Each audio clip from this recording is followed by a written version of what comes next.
Hello guys, wala muna tayong funny video ngayon.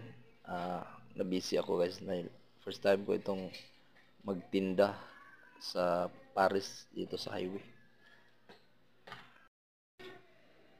Sa ngayon guys, palipat-lipat ako ng pwesto dito sa Hernan Cortez to Emil Quezon.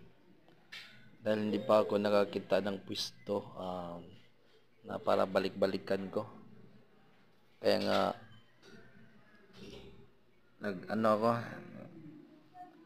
nagsuroy-suroy